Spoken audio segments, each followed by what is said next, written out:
Okay, that's your pushy through stuff right there. Do you see it? So when you say kind of walks through and just kind of pushes through your hands, or is that what you're kind of telling me? Okay. Okay, so remember, I say how they drive is how they'll ride. How they drive is how they'll ride. If they got great forward motion driving, they're going to have great forward motion riding. If they're really resistant, don't want to move their feet, don't want to be hustled, get irritated when you hustle them up, guess what? That's how they're going to ride.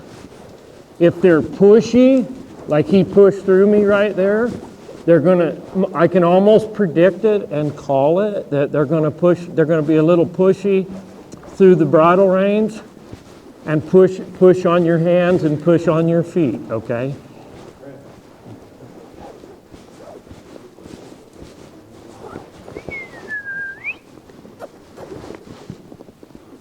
So like right there, rather than even try to face up, he just wants to kind of keep pushing on me to the gate here.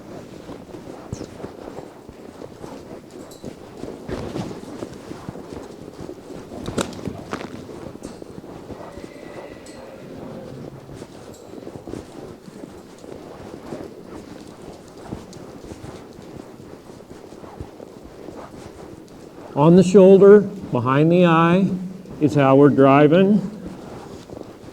Now and also like when you watch him kind of cut the corner there, try to come through the middle of the pin. Remember, if you're driving and doing this horseback, you need to own the center of this pin right there. So there's that little resistance, and throw the hip and kick. I get a lot of that going on. I'll have to bridle up here. But why do you need to own the center of the pin? Why do I need to own this center of this pin when I'm driving horseback, do you think?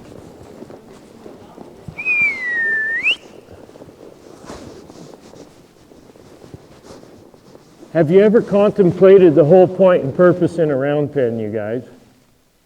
Remember my illustration with the flag, and I talk about the neck, ribs, hindquarters, and bending the horse?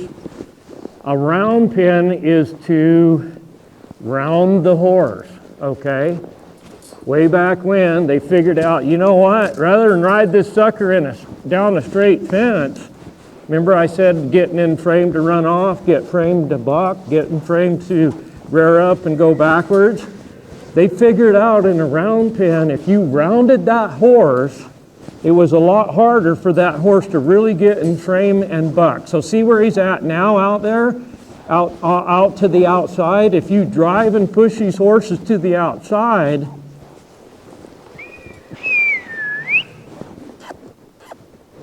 give me a little look, buddy.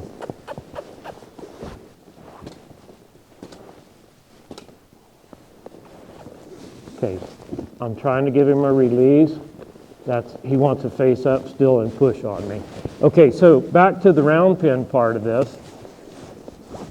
When you keep them out there, they're rounded, okay? You all see my flag like this? They can't really get in frame to buck. So when we do colt starts and I handle them horseback, I keep them pushed to the outside.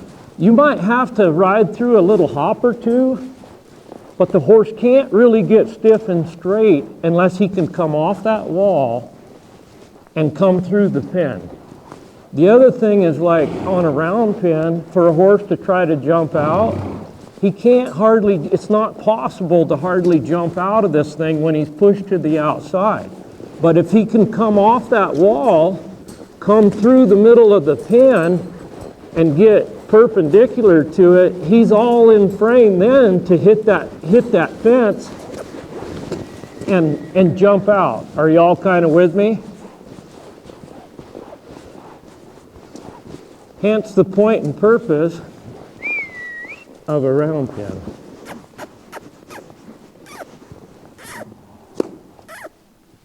Now we want him to face up, stay there. So just keep in mind how we started. There's a little head bobbing, see that going on? See right there, he can jump out like that. There, he can give it a try. They know that there's no way they can jump out when he's pushed out there to the outside of the round pen. Okay, so we're getting our forward motion ironed out here. We're getting him where we're handling him now a little bit more horseback, a lot better than we were. Here's our nice little low to the right. He's in a right lead. I see no head bobbing, no soundness issue, and we got some nice little cadence going on. We're looking for that face up and stay there. That's the pushy, okay? That's the pushy. We're going to work on that. We get him to face up and stay there. I promise you we'll help him with some of that, what you said about the kind of pushing through things and just walk off with you.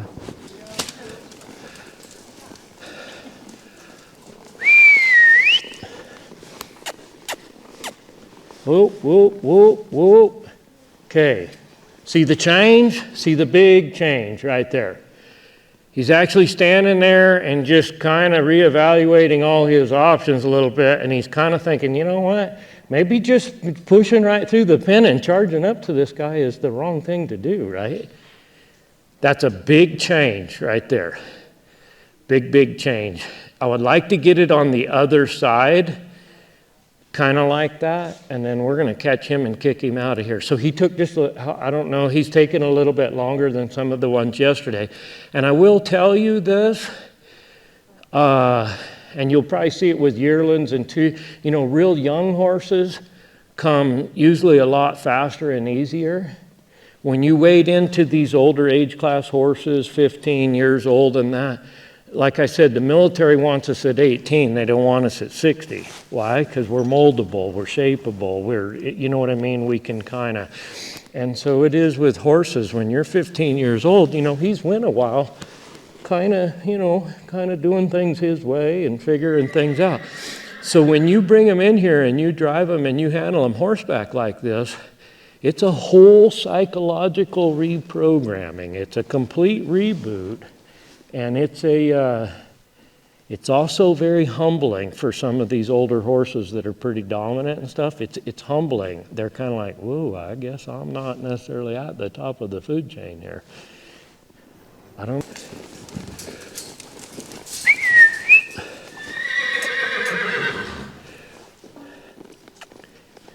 Is that a try? Somebody please say yes. Yep. Let's catch him right there and call it good. Did we